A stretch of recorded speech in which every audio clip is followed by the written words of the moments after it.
Hi, I'm Peter Heffernan and I'm the Marine Institute's ambassador supporting Galway County Council's Plastic Free Week initiative, and I'm joined by David O'Sullivan, one of our leading scientists, who's going to tell us a bit about a recent survey of Ireland's deep water.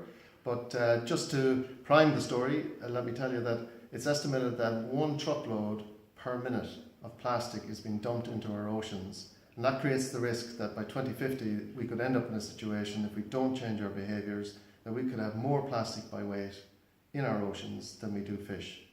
David, tell us about last year's survey off the Irish coast.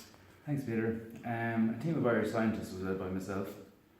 We went out to study the sensitive cold water coral reefs at Ireland's continental margins. So using the Marine Institute's remotely operated vehicle called the Holland One, and that has fantastic technical capabilities and high definition recording cameras, which allows researchers to observe what's on the seafloor. So when we dropped the ROV into depths of between 600 and 2,200 metres, which is over a mile deep. Over 2 kilometres deep, yeah? Exactly, yeah.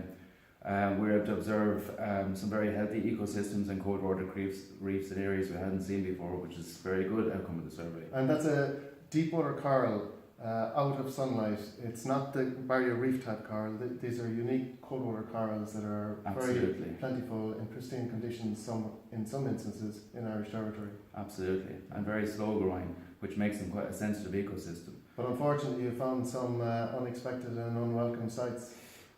We found evidence of pollution in Irish waters. In some cases, it might be fishing gear, which we would have expected to see potentially lost by the fleet, nets and fishing lines. But we saw a remarkable amount of plastic littered across the seafloor.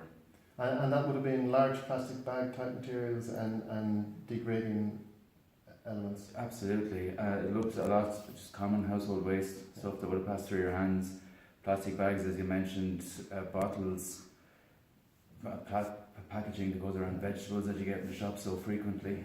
So basically, every bit of plastic that is touched by human hands, a great proportion of it is ending up in the ocean, and that just builds up and builds up and builds up over the decades. And that's the challenge mankind is facing now, to change behaviours, to reduce that amount of plastic, and we cannot be complacent.